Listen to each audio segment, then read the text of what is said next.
ఏది నిజం. హలో, బాగున్నారా? నమస్కారం. నేను మీ డిఆర్కే. ఏది నిజమనే ఈ పాడ్కాస్ట్ ద్వారా మీ ముందుకు వచ్చాను. ఈ దినము మనం మాట్లాడే టాపిక్ ప్రసాదం. ఈ ప్రసాదం విషయం చాలామంది మాట్లాడారు. క్రైస్తవ బోధకులు కూడా ఈ ప్రసాదం విషయం మాట్లాడారు. అలానే ప్రసాదం విషయమై హిందూ పండితులు కూడా చాలామంది దీని విషయం మాట్లాడారు. అయినా కూడా దీంట్లో కొంచెము చాలామందికి కన్ఫ్యూజ్ అయ్యి కొంచెము వారు బాధపడుతూ ఉంటారు. ఎవరు హిందూ సోదరులు వారి ప్రసాదం తినకపోతే బాధపడుతుంటారు. అయితే నా చిన్ననాటి నుండి ఇప్పుడు కూడా నాకు హిందూ ఫ్రెండ్స్, చైల్డ్హుడ్ ఫ్రెండ్స్ ఉన్నారు. అయితే వాళ్ళు ఎప్పుడు నన్ను ప్రసాదం తినమని బలవంతం పెట్టలేదు, ఎందుకంటే నేను ప్రసాదం తిననని వారికి తెలుసు. అలానే వారు కూడా, నా ఫ్రెండ్స్ కూడా గురువారము శనివారము నాన్ వెజ్ తినరు. అయితే నేను ఎప్పుడు వారిని గురువారము శనివారము నాన్ వెజ్ తినాలని ఎప్పుడు బలవంతం పెట్టలేదు. ఒకవేళ మాకేమైనా గురువారం ఒకవేళ ఏమైనా పార్టీ అంటే ఏదైనా తినాలని ఆలోచన వచ్చినప్పుడు మేము క్యాన్సిల్ చేసుకొని వేరే దినము పెట్టుకుంటాం. లేదంటే ఒకవేళ మేము రెస్టారెంట్కి వెళ్ళినా వారు వెజిటేరియను, నేను నాన్ వెజ్ని తింటాను. అలా we have respect for individual, అంటే ఒకరినొకరిని మర్యాద చేసుకుంటూ గౌరవించుకుంటూ we respect their belief also. వారు ఏదైతే బిలీఫ్ని వాళ్ళు ఫాలో అవుతున్నారు.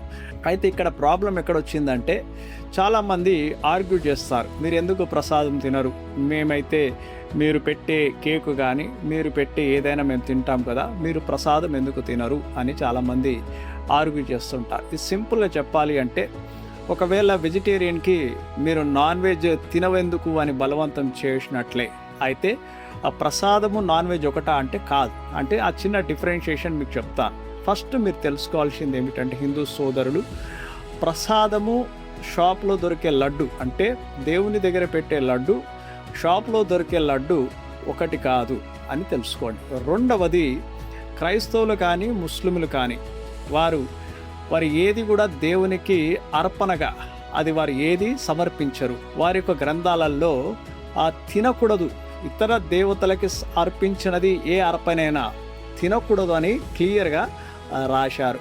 మూడవది తెలుసుకోవాల్సింది ఏమిటంటే, హిందూ రిలీజియన్లో ఉన్న ప్రతి సహోదరుని తెలుసుకోవాల్సింది ఏమిటంటే, మీ గ్రంథాలలో ఎక్కడైనా ఇతర దేవతలకి అర్పించినది తీసుకోవద్దు అని రాశారా అని చూడాలి. ఎందుకంటే హిందూ మతంలో అనేకమైన గ్రంథాలు ఉన్నాయి. చూస్తే మనము వేదాలు ఉంటాయి, ఉపనిషత్తులు, ఇవి మన ఫిలాసఫీని, ఆరిజిన్ని, రామాయణ మహాభారత ఎపిక్ స్టోరీ, చాలా గొప్ప స్టోరీస్ ఉంటాయి ఇందులో.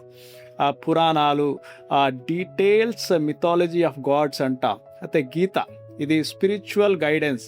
అదే పంచతంత్ర, మోరల్ స్టోరీస్ ఉంటాయి. More than lakhs of thousands of versions ఉంటాయి. అందుకొరకే హిందూ గ్రంథాలన్నీ చదివినవారు చాలా కష్టంగా మనకు దొరుకుతారు. అంటే ప్రతి ఒక్క గ్రంథాన్ని చదవడము చాలా కష్టం. ఎందుకంటే చాలా మట్టుకు ఒరిజినల్ స్క్రిప్ట్లో సంస్కృట్లో ఉంటుంది. అది దాన్ని కన్వర్ట్ చేసిన తర్వాత కూడా ఆ ట్రాన్స్లేట్ చేసిన లాంగ్వేజ్లో కూడా చదవాలి అన్నా కూడా it is thousands of lakhs of versions, కాబట్టి కష్టం. అది మొదటిగా తెలుసుకోవాల్సింది ఏమిటంటే, హిందూ రిలీజియన్ అనేది పాలిథిజం అంటాం. పాలిథిస్టిక్ అంటే ఏంటంటే బహుదేవత ఆరాధన చేసేవారు. అలానే వేరే దాంట్లో మోనోథిజం అంటాం, అంటే ఒక దేవుడు అని సింగిల్ గాడ్ని బిలీవ్ చేస్తారు. సింపుల్గా చెప్పాలి అంటే, ముస్లింలను చూసినా, క్రైస్తవులను చూసినా, జూడాయిజం అంటే యూదులను చూసినా వారు సింగిల్ గాడ్ని, ఒకే దేవుని నమ్మేవారని జ్ఞాపకం చేసుకోవాలి. అలా ఈ లోకంలో చూస్తే 4,000 and more రిలీజియన్స్ ఉన్నాయి. అయితే 5 to 10 రిలీజియన్సే మనకు చాలా మట్టుకు తెలిసిన రిలీజియన్స్ ఉంటాయి. మోస్ట్ పాపులర్ రిలీజియన్స్ అనుకోండి.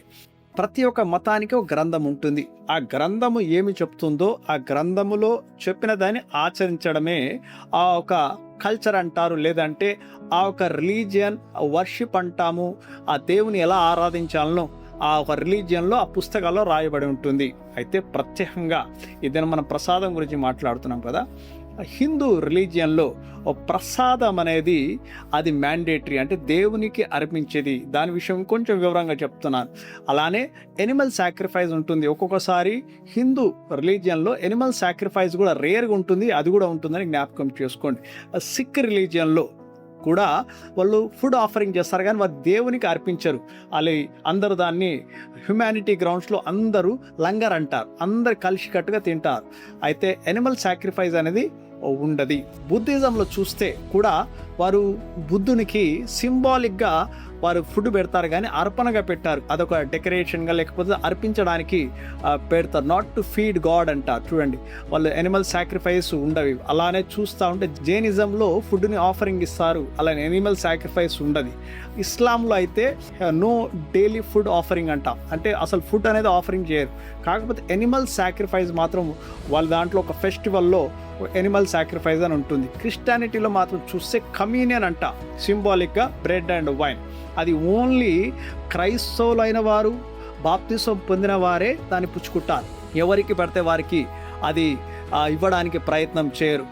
ఎనిమల్ సాక్రిఫైస్ మాత్రము ఉండదు.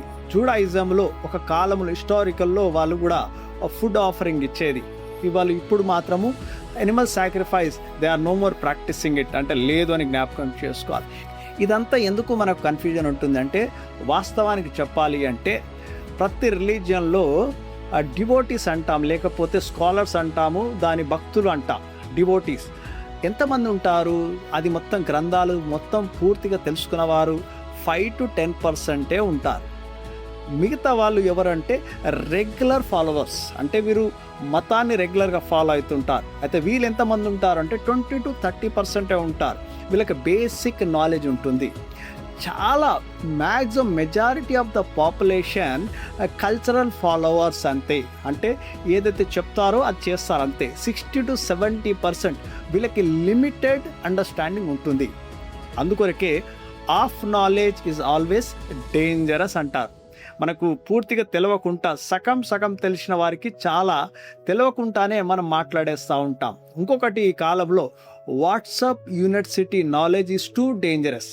అంటే ఏదైనా మనం ఏదైనా ఇన్ఫర్మేషన్ వచ్చిన వెంటనే అది నమ్మేసి ఇదే నిజం అనుకొని దానికి మనం మైండ్లో అవగాహన పెట్టుకొని మనము అదే నిజమని మాట్లాడుతూ ఉంటాం. అది కూడా చాలా మంచిది కాదని జ్ఞాపకం చేసుకో. యాక్చువల్లీ ప్రసాదం అంటే ఏమిటి? దాన్ని ఎందుకు మీరు హైందవ సోదరులు ఇతరులకు ఇవ్వడానికి మీరు దాన్ని ఇవ్వకూడదు అని నేను చెప్తుంటాను. ఎందుకు అనగా అంటే, ఎందుకు ఇవ్వకూడదు మీరు అంటే, ఫస్ట్ మీరు ప్రసాదం అంటే ఏమిటో తెలుసుకోవాలి. ఇట్ ఈస్ వెరీ డివినిటీ, అంటే మీరు దేవునికి దాని అర్పణగా మీ భక్తికి నిదర్శనముగా దాన్ని దేవునికి అర్పించే ఒక ఆహారం. అది ఆషామాషి అయిన ఆహారము కాదు.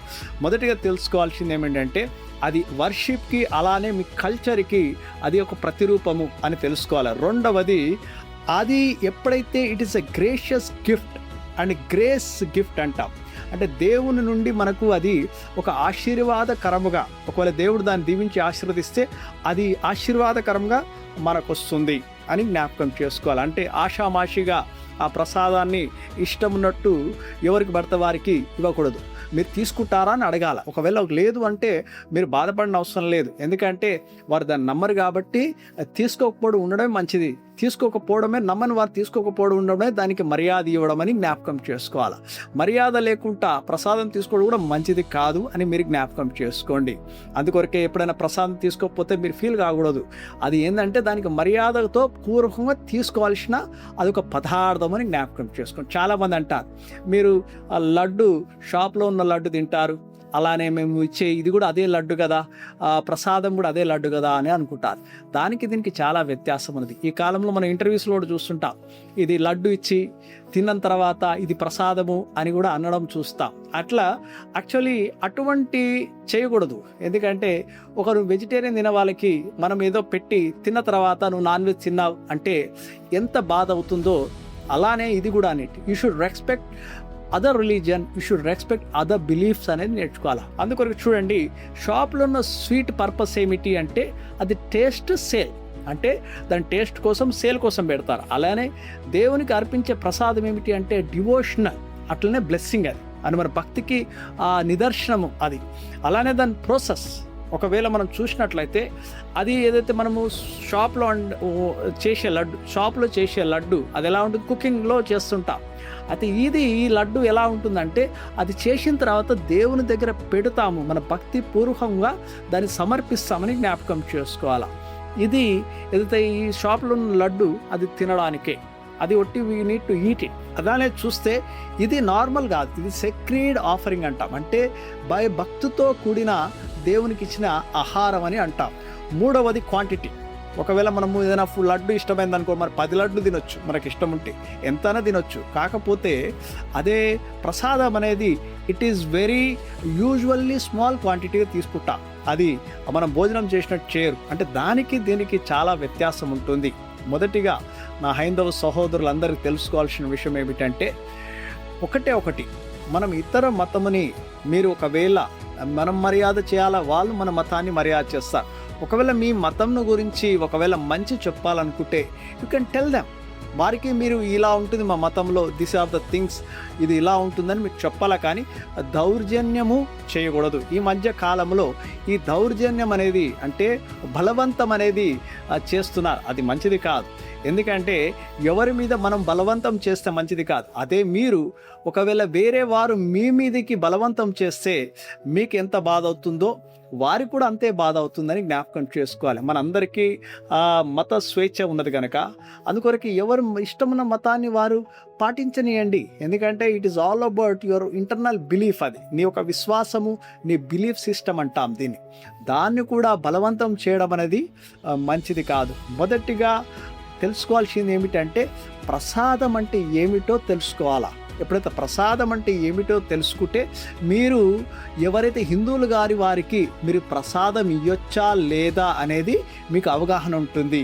ఆ అవగాహన ఉన్నప్పుడైతే మీరు ఇవ్వాలనుకున్న వారికి ఇస్తారు, ఇవ్వద్దనుకున్న వారికి ఇవ్వరు. సో ఇటువంటి ఇబ్బంది లేకుండా మనమందరము హ్యాపీగా, ఆనందముగా, సుఖముగా దేవుని దీవెనతో ప్రతి ఒక్కరు జీవిస్తాము. God bless you all. మరొక కార్యక్రమం ద్వారా మీ ముందుకు వస్తాను. చిన్న అనౌన్స్మెంట్. మీరు చాలామంది నా వీడియోస్ని చూస్తున్నారు కదా, చూసిన వారు దయచేసి మీరు సబ్స్క్రైబ్ చేసుకోండి, అలానే షేర్ చేయండి, లైక్ చేయండి. ఒకవేళ మీకు ఏదైనా టాపిక్ మీకు కావాలంటే, ఏదైనా విషయంలో మీరు టాపిక్ విషయంలో నేను మాట్లాడాలని మీరు ఆశ కలిగి ఉన్నట్లయితే, మీరందరూ బిజీ లైఫ్లో ఉంటారు. అయితే మీకు ఏదన్నా టాపిక్ విషయంలో మాట్లాడాలి, దాని గురించి మేము ఎక్కువ ఇన్ఫర్మేషన్ తెలుసుకోవాలని మీకు ఆశ ఉన్నట్లయితే జస్ట్ కామెంట్లో పెట్టండి, నేను ఈ టాపిక్ గురించి తెలుసుకోవాలనుకుంటున్నాను డిఆర్కే గారు అని పెడితే ఐ విల్ డెఫినెట్లీ ఆ టాపిక్ గురించి మాట్లాడడానికి ప్రయత్నిస్తాను. దయచేసి జ్ఞాపకం చేసుకోండి, మీరందరూ బాగుండాలి, మనం బాగుండాలి, అందరం బాగుండాలని నేను ఆశిస్తున్నాను, ప్రార్థిస్తున్నాను. God bless you all. Thank you. ఏది నిజం?